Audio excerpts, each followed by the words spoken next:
Hey everyone, RogueGold here. Welcome back to The Division 2. Yesterday, as I'm sure many of you are aware, kicked off the second and final phase of the 2.22 and Seasons 2.0 public test server. Since it went live and since we did our stream on it yesterday, I've been trying several things out, seeing what's changed, how things feel. Now, obviously with the scope of what's changing in terms of balancing and all of that, it is far too much for me to cover everything in its own dedicated video, at least for me. I know there's some people out there who are crazy with that stuff. But similar to how I did a roundup video highlighting some of the most standout things for me in phase 1, I figured we would do a similar thing today. There are two main things from this PTS phase that I wanted to spotlight in this video, and again, I just want to stress the same thing that I did last time. I am in no way saying that these are the only good things on this PTS. If you caught the stream I did, or you're welcome to check out the VOD, we tested a bunch of stuff. But the two things that I wanted to spotlight in this video, I definitely think you should be keeping your eye on them as we head towards Year 6 Season 2's full launch. So, I'll definitely be very interested to hear your thoughts. And if you've jumped onto the PTS yourself, or you have some outside perspective that you want to share, be sure to leave that feedback in the dedicated forums for the PTS on the game's official Discord, as that is the best way that the developers can reach a consensus about what the community is feeling. But without further ado,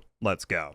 Alright, now first up we have the Pestilence. Now this might have already been like this in phase 1 of the PTS, if so I think most agree that it was a sleeper change, but because in the phase 2 patch notes they gave us a table breaking down all of the balancing changes done to the exotic weapons in the game, we were able to see clear as day that this gun got a triple buff. As you can see on this chart right here, the Pestilence got a slight bump in its base damage. It got plus 300 RPM, a ton, to align with the base M249 archetype change that they did to that LMG model, and they buffed up its reload speed as well. And as you are going to see in the gameplay with this thing hits like a truck. Now, as usual, as I say with PTS footage, keep in mind that this is a non-optimized build, alright? Don't flame me if you see something weird. For example, I don't have Gunner on my PTS character. There are very few, if any, maxed out rolls on this build, and I have no expertise on this Pestilence or any of my gear. But even with all of that in mind, take a look at how this thing performs.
Detecting additional hostile contacts.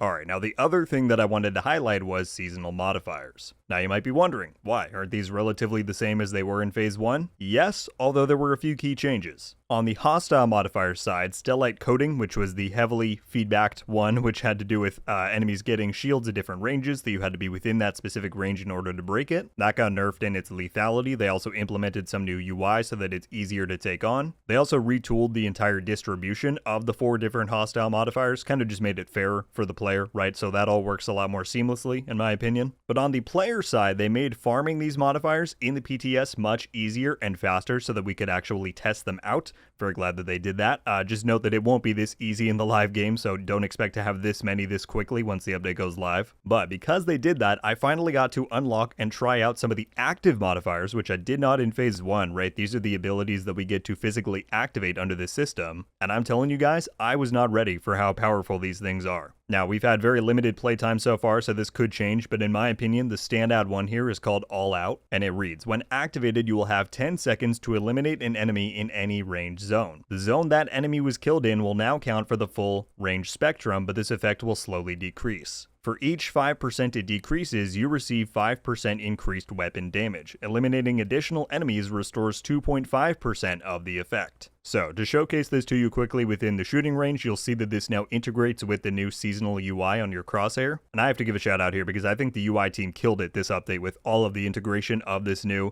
stuff, right, to your overall gameplay flow. But you activate it once you are ADSing at an enemy, you press up on the D-pad on controller, and then the first enemy you kill, that range, whatever it was at, fills the entire bar. Once active, you can then see the duration on the top half of the half circle there. It also displays the percentage weapon damage they are earning. And if you extend this long enough with enough kills, this can go for a long time. I've seen it go as high as 300% damage so far, and I'm sure it could go even higher. Then once the effect expires, the cooldown timer is visible with the gray bar that slowly fills up on the bottom half of the crosshair UI. So I won't even get into the full build potential here, right, because there are also some very interesting considerations with a buff like this, with the hostile modifiers to think about, and that's why I continue to argue that I think this entire system is quite intricate and in-depth. But I put on this all-out active modifier, I paired it with some passive ones like Persistence, for example, which gives me 20% movement speed for 5 seconds on every short-range kill. I threw on Hunter's Fury and the Chatterbox, which also got buffed as we looked at in Phase 1, and I will let you all be the judge of the power potential here. Take a look.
So, there you go, folks. That is a look at some of the highlight changes for me from Phase 2 of the TU22 PTS. I hope you enjoyed these glimpses at some of the stuff we got coming. I got to admit, I'm pretty excited for this update with all of the sandbox changes that it's bringing. Of course, Year 6 Season 3 and the DLC is the content-heavy update that we're all waiting for. We got a bit longer to go before that gets here. But at least we're going to have some fun stuff to mess around with in the meantime. So, I would be very curious to hear your guys' thoughts on everything that we went over in this video. What do you think about the Pestilence, the seasonal modifiers, or if you've seen other coverage on the PTS, let me know what your standout things are so far. If you enjoyed the video and you want to see further coverage like this in the future, including when Year 6 Season 2 launches in full, hopefully later this month, then I hope you'll consider clicking that subscribe button if you haven't already. We'd love to have you around. But that is going to do it for me today, everybody. Thank you all so much for watching.